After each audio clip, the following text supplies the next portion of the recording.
Tay, saan po tayo pupunta ngayon? Kakain tayo sa labas, anak. Hindi kasi nakapagluto ngayon eh. Ay, boss. Pasensya na po. Ano pasensya?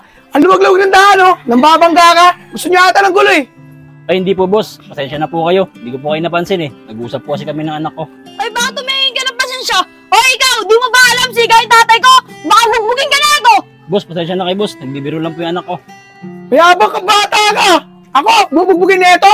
Ano, subukan mo. Sige tayo, patulan mo yan para makita niya yung hinahanap niya! Chong, ano ka ba, Chong? Boss, pasensya na po. Hindi po talaga kami lalaban, boss. Boss, pasensya na po. Hindi po ako lalaban, boss. Takot ka pala, eh. Di ka pala lalaban, eh. Susunod, mamimili ka ng babanggain nyo, ha. Yan na nga kayo. Ay, bakit hindi ka lumaban? Kala ko pasiga ka! Takot ka pala eh! Chong, anak, sandali lang.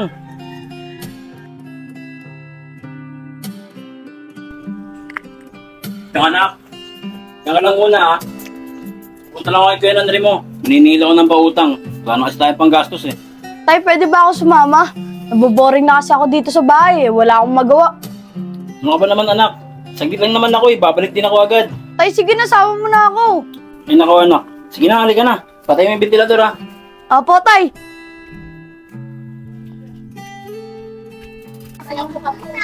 Oh, ayun pala si Andre. Tara, lapitan natin, Chong. Sige po, tay. Lapitan natin.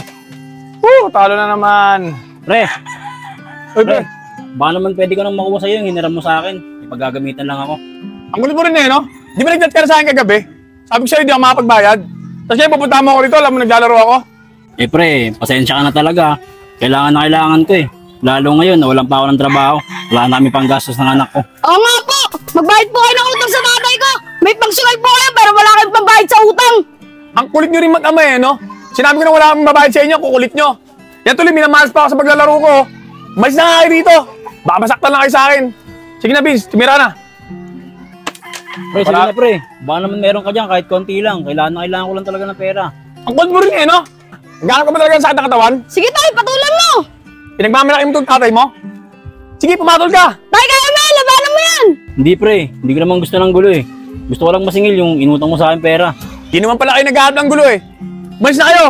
Sama mo itong makulit mong anak! Pasensya ka na, pre, ha. Enchong, tara na. Uwi na tayo. Duwag ka tay! Enchong, anak!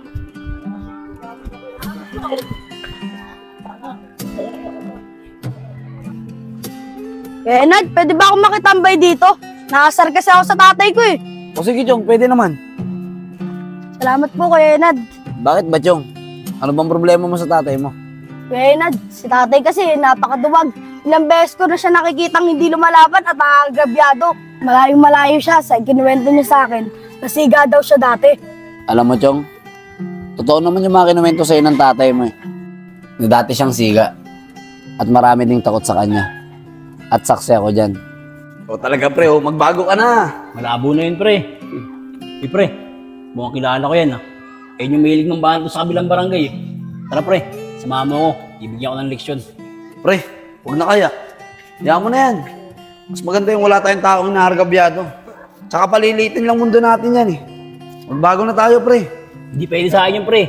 Tara, kung bahala, samahan mo ako. Mas talaga ng ulo nito. Hoy! Di ba ikaw yung siga dun sa kabilang barangay? Di ba mahilig ka mag-trip? Dito mo ngayon ilabas yung tapang mo sa lugar namin. Boss, baka nagkakamali ka. Baka hindi ako yung sinasabi nyo. Nakikidaan lang naman ako dito sa lugar nyo eh. Tsaka hindi ako lalaban sa inyo. Ano ba problema nyo? Problema? Ikaw problema namin. May habang ka eh. Tama na boss! Hindi ako lalaban boss! Tama na! Tara pre! Tama na yan! Kikilalanin mo sino siga dito sa lugar namin ha.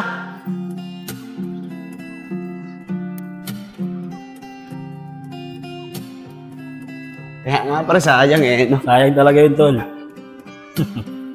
Pre, alam mo yung kinuwento ko sa'yo nung nakaraan? Eh, yung mga bumanat sa akin, oh. Sigurado ka ba dyan?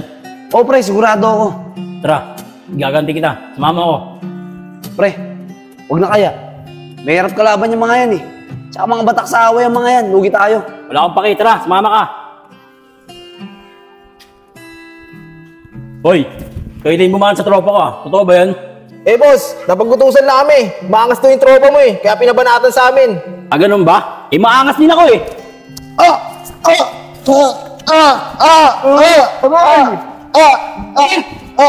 Ano? Huwag na kayong babalik dito ha! No! Ayos pre, salamat ah. Ngayon masasabi ko na talagang ikaw siga dito sa atin. Wala yun pre. Basta pag umina ang regabyado sa'yo, sabihin mo lang sa akin. Tara Sige na, pre, salamat. At lahat ng yon nagbago. Simula nung dumating ka sa buhay niya. Kahit nga ako, nagulat eh. Totoo niyan, Chong. Nung nakaraan nga lang, nakakwentuhan ko yung tatay mo. Sabi niya, kaya daw hindi siya lumalaban sa mga taong nangaargabyado sa kanya. Dahil baka daw madamay ka pa. At yun yung ayaw niya mangyari. Alam mo ba kung bakit? Dahil mahal na mahal ka ng tatay mo. O pre, napatambay ka yata. Eh pre, yung anak ko kasi, nagtatampo sa akin. Magtatampo? Ba't naman siya magtatampo sa'yo? Eh kanina kasi pre, may nakalitan ako dun. Eh mas pinili ko na lang umiwas sa gulo kaysa pumatol. Ayun, nagalit sa akin. Inisip niya, duwag ako. Eh, ikaw naman kasi pre, ba't kasi di mo pa pinatuloy yung nakalitan mo kanina? Para nalaman nila yung hinahanap nila. Natuwa pa sana sa'yo anak mo. Nako pre, iba na yung dati. Iba na rin yung ngayon. May anak na akong iniingatan. Ayoko namang pag pinatulang ko sila, anak ko naman yung gantihan nila. Oo nga pre, tama ka dyan. Dapat na tayo magbago. Tama na yung napagdaanan natin kung ano man yung gulo ng buhay natin noon. Tama ka dyan pre. Magbago na tayo. Ayun po pala yung dahilan kung bakit hindi lumalaban si tatay sa mga tao na aargabyado sa kanya. Dahil ayaw niya lang po pala na madamay ako sa gulo sa oras na lumaban siya. Tama ka dyan, Chong. Yun ang ayaw mangyari ng tatay mo. Kaya kung ako sa'yo, umuwi ka na sa inyo. Usapin mo yung tatay mo at humingi ka ng sorry sa kanya. Sige po Kuya Enad, dito na po ako. Kakausapin ko pa po si tatay. Sige, Chong.